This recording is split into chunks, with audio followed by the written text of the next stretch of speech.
So, you already have the divorce papers ready? Are you trying to scare me? You know I'm ready for this at any time. You better calm down and think about what you just said. With that, my husband Jackson got up and went into his room. My name is Kama, and I'm a 28-year-old office worker. I got married a year ago to a man named Jackson. We met on a blind date, and after dating for a year and a half, he proposed to me. Although I thought we got married a bit too soon, I'd always wanted to be married and have children before turning 30, so I accepted his proposal. However, I later realized I should have been more cautious. The first surprise came when Jackson changed his job as soon as we got married. Out of the blue, he said he was changing jobs. Why all of a sudden? I asked him. He replied, because I can't show my full potential there. I was taken aback, especially when he told me he had already submitted his resignation and would leave at the end of the month. He managed to get a new job, but the salary was lower than his previous one. I thought it was fine since I was also working, but then Jackson started asking me to quit my job. I would have been okay with quitting if his income could support us both. However, as I mentioned, he had just changed jobs and his salary was now lower. Jackson insisted that his salary would increase soon, but we had no idea when that would be. If I quit my job now, we wouldn't be able to save any money and would struggle to cover expenses like rent and car payments. In short, we couldn't manage on Jackson's salary alone. I told Jackson, I won't quit my job until your salary goes up. Jackson seemed to agree, but he kept asking me to quit. Every time I gave him the same answer. Now we've been married for a year and Jackson's salary still hasn't increased. He keeps asking, when are you going to quit? I'm tempted to sarcastically say, now, and then tell him I'm just kidding because I can't quit yet. If he wants me to quit so badly, he should earn more money. I feel like he should focus on his work instead of persistently asking me to quit. I wondered why Jackson wants me to quit my job so badly, and I finally figured it out. It seems Jackson wants me to take care of his mother, Helen. Whenever we visited my in-laws' house, Jackson would say to Helen, I just want to make things easier for you, Mom. Helen would graciously thank him, and then Jackson would add, but we're both working, giving me a meaningful look. It was as if he was subtly pushing me to quit my job. Jackson claims his mother needs assistance, but Helen isn't sick or in need of care. She's healthy and quite active. In fact, she earns enough from her part-time job to support her hobbies, social outings, and live a fulfilling life. Realistically, she doesn't require my help at all. If I were in Helen's shoes, I'd feel disheartened to be seen as needing care when I'm perfectly capable. But Jackson continues to insist that I take care of Helen. Oh, if only one of us were home during the day, we could go check on Mom every day, Jackson suddenly voiced his thoughts.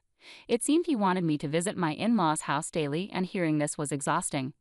I persisted in questioning my husband. Helen is perfectly healthy, so what exactly do you expect me to do?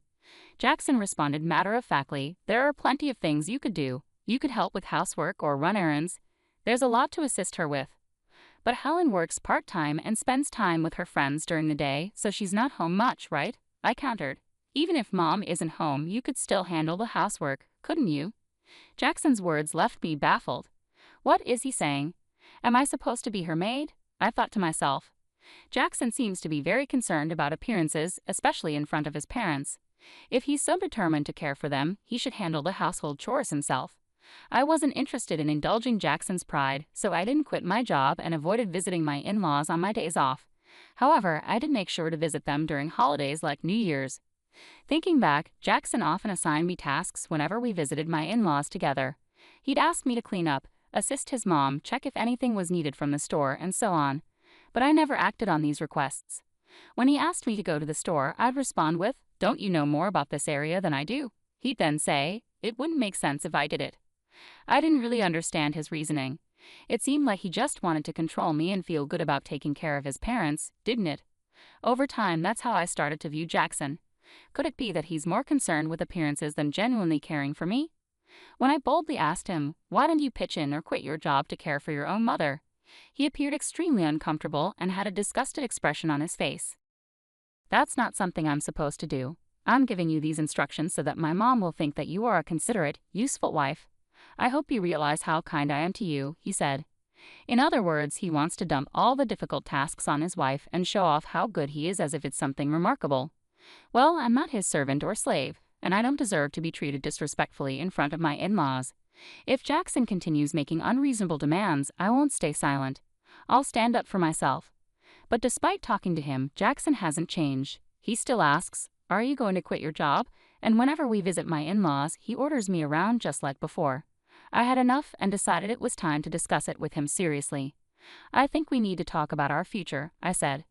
What are you even trying to say? Jackson replied, sounding annoyed. I'm honestly fed up. I'm tired of you constantly asking me when I'll quit my job and exhausted from you pressuring me to take care of Helen, I explained. Why are you fed up with that? You're my wife and it's your duty to care for your husband's parents, Jackson said. Don't you think that's a huge responsibility for me? Shouldn't you, as their biological child, be responsible for helping with the housework and taking care of your own parents in the first place? I asked. No way, it's the wife's duty to do it. Are you the kind of person who doesn't care about family? I'm really disappointed to hear you say that, Jackson responded. Then let me ask you this, how have you been taking care of my parents? If I asked you to care for my parents, would you do it then? I questioned. Jackson stared at me blankly. What are you saying? Why should a husband take care of his wife's parents? So does that mean you won't take care of my parents now or ever? I pressed. The husband's parents and wife's parents are completely different, Jackson replied.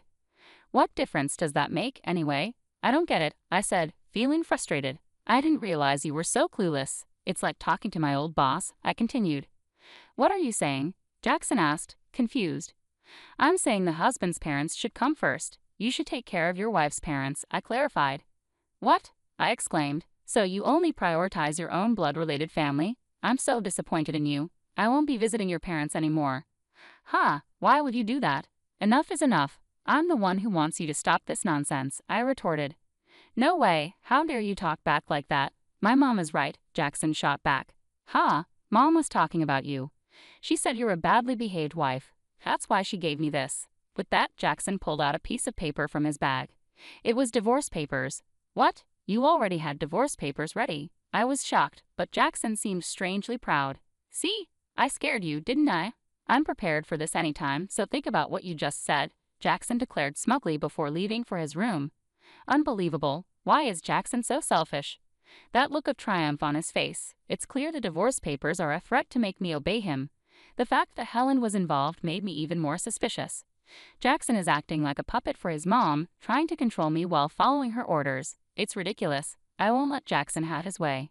How can he not see our marriage is in trouble when he acts like this? His lack of understanding just annoys me more. Jackson had already completed the divorce papers and handed them to me with witnesses, including Helen and his friends. This meant I could sign and file them whenever I chose. The next day, after Jackson went to work, I filled out the divorce papers and submitted them to the city office. As a precaution, I also filed a notice of non-acceptance of the marriage certificate. I called my parents and explained the situation, knowing Jackson might threaten to file a marriage certificate on his own if he found out. My parents were shocked that I had already prepared the divorce papers but fully supported my decision. Outraged by Jackson's behavior, they offered to help me move my belongings immediately. Taking a leave from work, I had my parents come over and relocate all my things to their house while Jackson was away. I decided to stay with my parents for a while. It was the first time in a long time that I felt truly comfortable and at ease in their home. Reflecting back, Jackson never did his share of housework. I was the one cooking dinner after long work days and handling all the cleaning and laundry on my days off. On top of that, he expected me to care for his parents, which was impossible. That night, Jackson called me, probably just back from work. Hello? Hey, where are you right now? I'm at my parents' house. Oh, why would you go back there without my permission? And where's all your stuff? Don't tell me you're staying the night. I almost laughed. How could he think I was staying when I had taken most of my belongings with me? It showed his selfishness to even suggest that I move out of the house. I'm not coming back, I said firmly. What are you talking about? Come back here and make me some food. Make it yourself, I replied, ending the call. I couldn't discuss divorce with him if he continued to behave this way. I decided to wait for him to come to my parents' house and blocked his number. A week later, Jackson showed up at my parents' house, accompanied by his parents. They all wore serious expressions. I led them into the living room, and we faced each other, 3 against 3. How could you do this? How could you leave without my permission? Jackson demanded. Well, you were treating me like a housekeeper. All I asked you to do was take care of your family, I countered. That's not true. What kind of wife are you if you don't take care of Jackson? Helen shot me a fierce glare. My father began to tremble with anger, but I interjected. Jackson told me to quit my job and care for Helen, saying it was my duty as his wife. Yet, when it comes to my family, he expects me to handle everything alone. Ultimately, Jackson wants obedience and uses me to care for his parents while taking credit for it. That's why he prioritizes his parents over mine. Have you heard Jackson say these things? Helen continued to glare, but Carter looked confused, indicating he hadn't heard this before. Let's clear the air, Jackson said suddenly, bringing up the divorce papers and claiming it was Helen's idea. Why would you suggest that? Carter asked, clearly surprised. Oh no, it's because Camilla has an attitude problem, Helen stammered. And did you really say that Camilla's parents aren't a priority? I pressed. Well, it's only natural that your own parents come first, Helen retorted defensively. Don't be absurd. I came here to support you after hearing about the unfair treatment Camilla endured, but now it seems you're the one at fault. Don't hide behind your parents' authority to get your way, Carter said, making Jackson visibly shrink in his seat. Carter then apologized to me and my parents. I'm truly sorry for the trouble caused by my foolish son. I will have a serious talk with him. Carter, you're not to blame at all, so please don't apologize, I replied. Thank you for your kind words, but there's something else I need to say. Turning to Jackson, who was now nervous, I said, the divorce papers you gave me, I've already filed them. We're no longer married. Jackson and Helen both turned pale. Why did you file them without my permission? Jackson demanded, shocked. You told me I could file them whenever I wanted. Besides, you had already filled out your part and had Helen sign as a witness, I calmly explained. Oh, that was, Jackson stammered, clearly at a loss for words. Carter, furious, intervened. Jackson, you used divorce as a threat. He slapped Jackson across the face. Helen was visibly shaken by the confrontation. I apologize deeply that you had to witness this. You're right to divorce this fool. On behalf of Jackson, I'm truly sorry for ruining your marriage, Carter said, grasping Jackson by the collar and demanding apologies from both Jackson and Helen before escorting them out of the house. Later, I thanked Carter for his intervention. He ensured that all of Jackson's assets and property were transferred to me without any hassle. Despite my higher income and managing our household, it was a relief to secure everything from our marriage. I later learned that Carter had divorced Helen, clearly disgusted with her actions. The other day, I ran into a colleague from Jackson's old workplace who shared some surprising news. Jackson wasn't performing well at his job and often received harsh criticism from his boss. In defiance, Jackson resigned and changed jobs. This only added to my frustration with him. Instead of taking responsibility for his shortcomings, he blamed others, which likely contributed to his lower pay at the new job. I'm relieved to have left him. I've rented a cozy apartment and enjoy living independently. Work is going smoothly, and I even received a recent raise. Right now, I'm not interested in relationships and prefer focusing on my career. Jackson always cared more about appearances than actual abilities. He maintained a facade at home but failed to improve professionally. Sadly, many husbands use divorce threats as leverage, thinking they're powerful, but it's a big mistake. I hope they realize their folly and find happiness alone. Meanwhile, I'm grateful to have moved on from Jackson and look forward to meeting someone special in the future.